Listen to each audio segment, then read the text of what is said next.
চট্টগ্রাম মহসা কার্যালয়ে সংবাদ সংগ্রহ করতে গিয়ে সাংবাদিক লাঞ্ছনার অভিযোগ উঠেছে।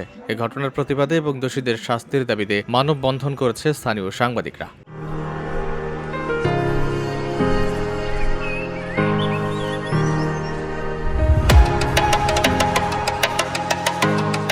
মানববন্ধনের বক্তারা অভিযোগ করে বলেন, পেশাগত দায়িত্ব পালনে বাধা দেওয়া গণমাধ্যমের স্বাধীনতার জন্য হুমকি। ওয়াসা জাতীয়তাবাদী শ্রমিক কর্মচারী দলের নাম ব্যবহার করে মহিউদ্দিন মানিক সহ কয়েকজন লোক সংবাদ সংগ্রহে বাধা দেয় এবং গায়ে হাত তোলারও চেষ্টা করেন বলে দাবি করা হয়। আব্দুল আওয়াল মুন্না ও ইব্রাহিম সহ একাধিক গণমাধ্যম কর্মী ঘটনায় লাঞ্ছিত হয়েছেন।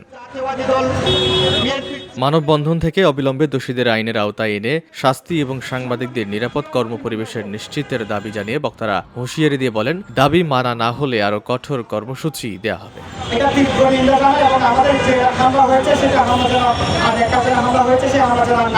আমরা আগামী যারা সরকার গঠন করবেন তাদের কাছে উদাত্ত আহ্বান জানাতে চাই, আপনারা রাষ্ট্রযন্ত্রের পাশাপাশি আপনাদের যে লোকাল জায়গাগুলো রয়েছে, আপনাদের যে সাংগঠনিক জায়গাগুলো রয়েছে, আপনাদের যে দলীয় জায়গাগুলো রয়েছে, সেখানে লাগাম টানুন।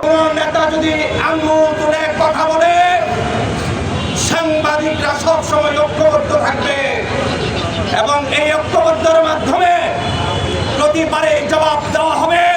পুরো সাংবাদিকের গায়ে যদি হাত তোলা হয়, সেই হাতের বদলে কলমের জবাবে আমরা উত্তর দিয়ে দিব। VOD Bangla news desk.